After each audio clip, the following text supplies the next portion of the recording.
नमस्कार। आज हम एक अहम विषय पर बात करने वाले हैं। भारत और फ्रांस के बीच जो साझा सैन्य अभ्यास हुआ है उस पर। हमारे पास एक दस्तावेज है, भारत फ्रांस सैन्य अभ्यास, शक्ति और समन्वय। तो चलिए इसी के आधार पर देखते हैं कि इस अभ्यास में क्या खास रहा और इसकी क्या मायने हैं। नमस्ते। हाँ, ये एक जरूरी अभ्यास है। तो दस्तावेज कहता है कि ये अभ्यास दोनों देशों की सेनाओं के बीच आपसी तालमेल, मतलब जिसे इंटरऑपरेबिलिटी कहते हैं, हाँ, इंटरऑपरेबिलिटी, उसे बेहतर बनाने और साथ ही मतलब युद्ध कौशल को और निखारने के लिए था। बिल्कुल। और इसमें मुख्य फोकस थल सेनाओं पर था, है ना? हाँ, इसमें दोनों देशों की थल सेनाएं शामिल थीं। और देखिए, ये समझना जरूरी है कि ऐसे अभ्यास सिर्फ आप कह सकते हैं ताकत दिखाने के लिए नहीं होते। हाँ, सही बात है। जैसा इस दस्तावेज में भी इशारा है, इनका असली मकसद होता है रणनीतिक साझेदारी को और गहरा करना। जब दो अलग अलग देशों की फौजें साथ में ट्रेनिंग करती हैं, तो वो एक दूसरे के काम करने का तरीका समझती हैं।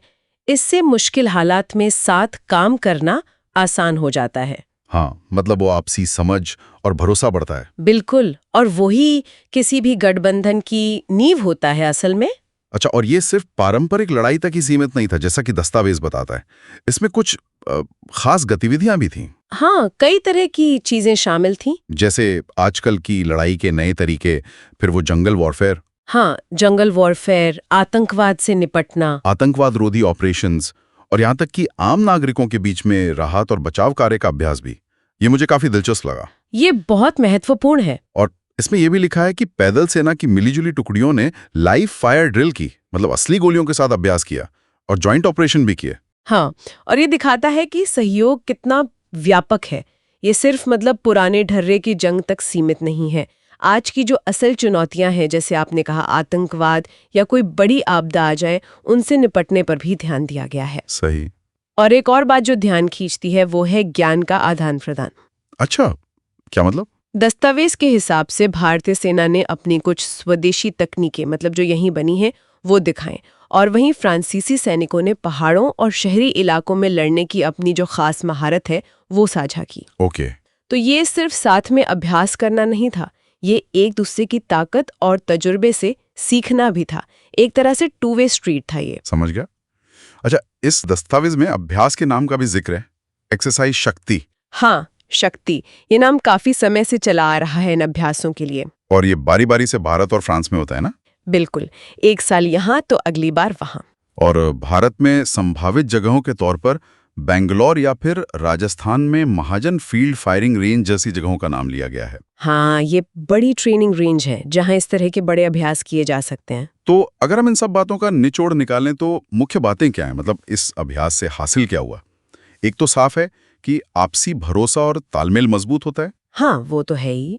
सैनिकों की तैयारी पुख्ता होती है मुश्किल हालात के लिए। और खास तौर पे जैसा हमने बात की, आतंकवादी विरोधी अभियानों और आपदा राहत में मिलकर काम करने की क्षमता बढ़ती है। बिल्कुल।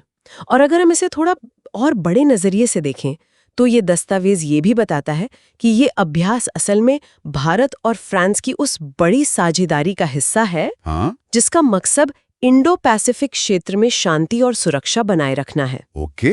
ये दिखाता है कि दोनों देशों के रणनीतिक हित कैसे जुड़े हुए हैं और वो इस अहम इलाके की स्थिरता के लिए मिलकर काम करने को गंभीर हैं।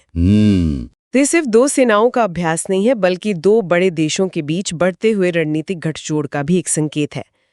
थोड़ा रुककर, इससे एक दिलचस्प सवाल भी उठता है सोचने के लिए। क्या? जैसे इस दस्तावेज में आतंकवादी रोधी और आपदा राहत जैसे क्षेत्रों में बेहतर तालमेल पर इतना जोर दिया गया है। हाँ। तो सोचने वाली बात यह है कि इस तरह के अभ्यास से जो क्षमता बन रही है, वो भविष्य में अगर इस क्षेत्र में कोई असली संकट आता है, मान लीजिए कोई आतंकी हमला या कोई बड़ी आपदा, तो क्या हम भारत और फ्रांस की तरफ से एक फौरन और असरदार साझा कार्रवाई की उम्मीद कर सकते हैं? मतलब ये अभ्यास उस दिशा में हमें कितना आगे ले जा रहा है, ये विचार करने लायक बात है। वाकई ये एक बहुत अहम सवाल है और भविष्य में इस पर नजर रखनी होगी। आज की इस गहरी पड़ताल में फिलहाल इतना ही। पसंद आए तो लाइक करें, शेयर करें, सब्सक्राइब करें और कमेंट करके जरूर बताएं।